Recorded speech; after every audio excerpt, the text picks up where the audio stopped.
ইনিংসের ১৭তম ওভারের ঘটনা ছিল সেটি। ২ রান নিতে গিয়ে রান আউটের শিকার হন অধিনায়ক নাজমুল হোসেন শান্ত।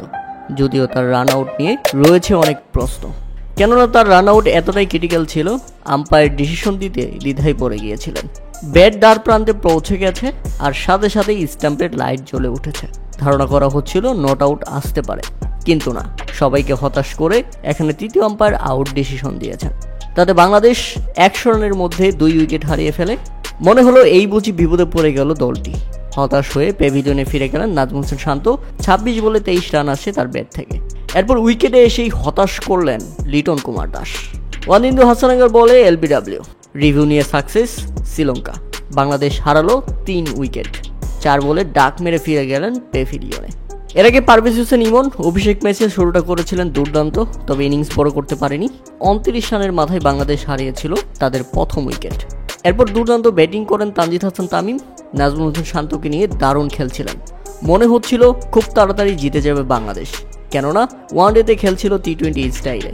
মাত্র ৫১ বলে নিজের ক্যারিয়ারের চতুর্থ হাফ সেঞ্চুরিও তুলে নিয়েছিলেন তানজিদ হাসান তামিম। কিন্তু এত সুন্দর খেলা মুহূর্তেই পরিবর্তন। রান আউটটা বাংলাদেশের জন্য কাল হয়ে দাঁড়ালো শেষ পর্যন্ত।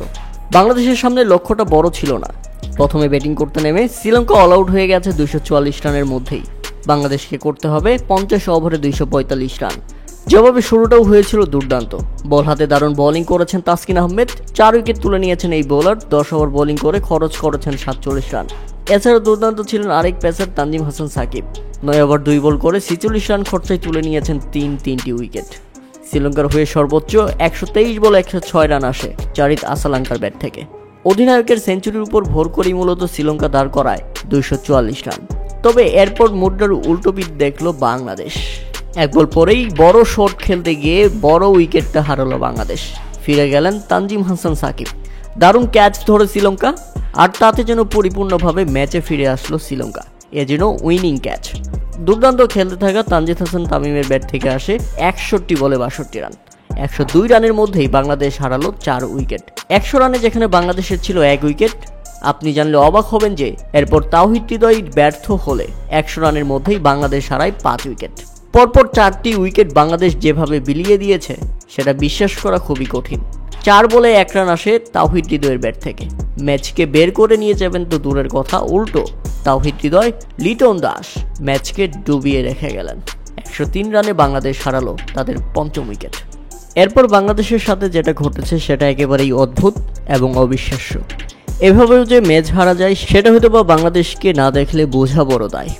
অনেকেই হয়তোবা টিভির সামনে থেকে উঠে চলে গেছেন, আবার অনেকেই হয়তোবা মোবাইল আসার দিয়ে ভাঙবেন, এমন অবস্থা। মানে বাংলাদেশ হারার জন্য সেরারে তাওহিদ হৃদয়ের পর তানজিম হাসান সাকিব, অথচ তাদের কথা বলে লাভ কি? ব্যাটসম্যানরাই তো শেষ করে দিয়ে গেল ম্যাচটা। তানজিম হাসান সাকিব ফিরলে ১০৪ রানের মধ্যেই বাংলাদেশ হারায় ৭ উইকেট। এরপর তাসকিন আহমেদ, তিনি ফিরলে ১০৫ রানে বাংলাদেশ হারায় ৮ উইকেট। অদ্ভুত ব্যাপার হলো বাংলাদেশ ৭ উইকেট হারিয়ে ফেলে ৫ রান তুলতেই।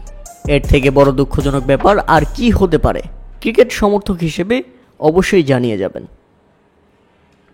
সবচেয়ে বড় খবর হচ্ছে আমার সেকেন্ডারি চ্যানেল স্ট্রাইক রেট বিক্রি হবে। যারা ক্রিকেট নিউজ নিয়ে কাজ করতে চান তারা অবশ্যই ডিসক্রিপশন বক্সে থাকা হোয়াটসঅ্যাপে নক করুন।